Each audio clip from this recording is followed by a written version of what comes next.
इमासिंगी खुबम असे अखोई अचिंगम Imangi हक्चांगदगी blood set तौगी मफम असिदा नुपिलांगी निंगसिंग खुबम अमा थंब तारबदी अखोई सोइदनमकी मियामगी ओइबा नुपिलां थोकी हाइबसे मसी खंग सोइदनमकी खंगमिनगनी हाइबा वखलोंदो मियाम अमगी ओइबा कंट्रीब्यूशन मियाम तौरे हारगा अखोई लिसिंग अमगा समापन कुथागा मापनदगी निफु माथोई फावबगी सरुक खर यावना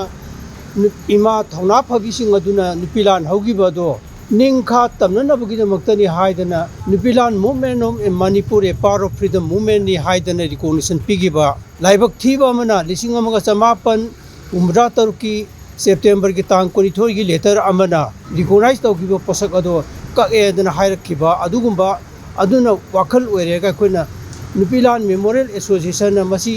कक्लिबसे मरम चादे हाइदना कोइना कफम थोक्ते हाइबदो पुनमकी ओबा मिकप थोंमिनबा मतम अदु ओइरे थेंगमलेना हाइबगी वाखलोंदो थमजगे पृथ्वीदा अनि सुना लाइतबा सिगुंबा मणिपुर की नुपी हातना हौबा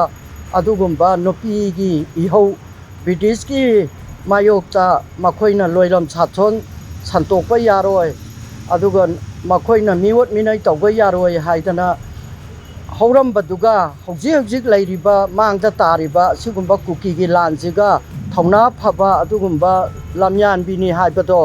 मदो अखोई हजिक नहौनना निंजंबगी अदुगुंबा वाखल्लोल अमा पोई इमासिंदुना तौरमबदो ngasi मखोइगी फिदम लौरगा अखोइना चंगजलिबा खोंजंजिदा इमासिंदुबु हेन्ना नुंसीबा हेन्ना निंजंबा पोई लारिक लासु हाइबसु नतबा इमासिंदुना ब्रिटिश की तौनिंगबदा तौबा लोइरम सासन संतोकबा अदुदैदा मखोइना लौरमबा थौदांग अदो इमासिंदुगी सक्तमदु लांगजरगा अखोइगी नुपी लांगी एसोसिएशन असिगी मेंबरसिंगजिना पाउजेल अदु पिजबनी अखोइना मतम सांगना चाही गयादगी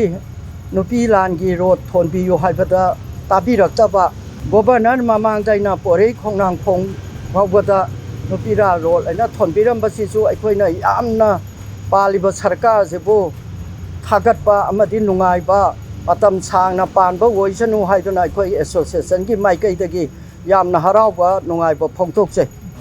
अदुगा मणिपुरी हाइबा जाति मैतै हाइबा जाति सिगी नुपादा नतना नुपीसु मिखा पोनबा